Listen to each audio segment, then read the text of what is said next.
my daughter, a new threat comes to our shores, and I must call you home. Restore what has been broken. Unite old enemies. Forge new bonds. You are a hero, but you can be more. You can be a leader.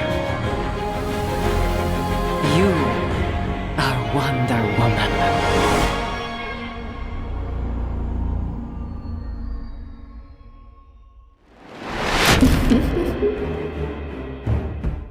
Faithful Hera was the goddess of women, family and marriage. The wife of mighty Zeus, she served as queen of the Olympian deities. Hera was also the patron of Argos in the Peloponnese. It was here that her worship in the ancient world was the most vibrant. Hera was bold, clever, and powerful, yet it was for her less flattering characteristics that she was best known.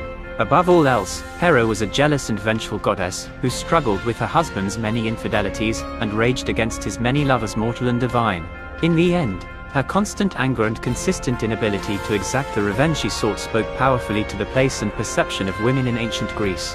The common threads of these stories of Hera said much about the place and perception of women in the deeply misogynistic culture of the ancient Greeks. Hera's faithfulness to Zeus, despite his many sexual improprieties, suggested that women were expected and encouraged to remain steadfast even when their husbands were not. Her futile attempts to exact revenge on Leto, Io, Alcmene, Hercules, and others indicated that there were limitations to the justice that women could expect to achieve, even if that justice was harsh at times. That her vengeance focused on women more so than on Zeus also gave some sense of whom the Greeks thought was to blame in such affairs. Finally, her unsuccessful efforts to sway the course of the Trojan War said much about the perception of female powerlessness in Greek society. Tellingly, it was the crafty male Odysseus who conceived of the Trojan horse that ended the conflict. You've encountered mighty Heracles, big thick-headed fellow. You're not to aid him in his labors. Do you understand?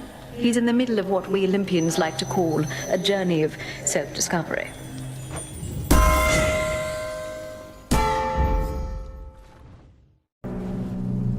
Hephaestus is no longer with us. That Heracles is Zeus's lad, you know. Glory of Hera. I should be honored. He's just another mouth for me to feed, and one with quite an appetite at that. But I'll keep him busy, sure. We need all the help we can get.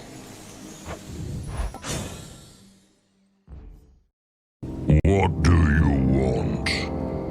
Cronus now wields Hades' Bident. Without it, we can't unlock the invisible dome and free Zeus. Without him, we will all fall to Cronus.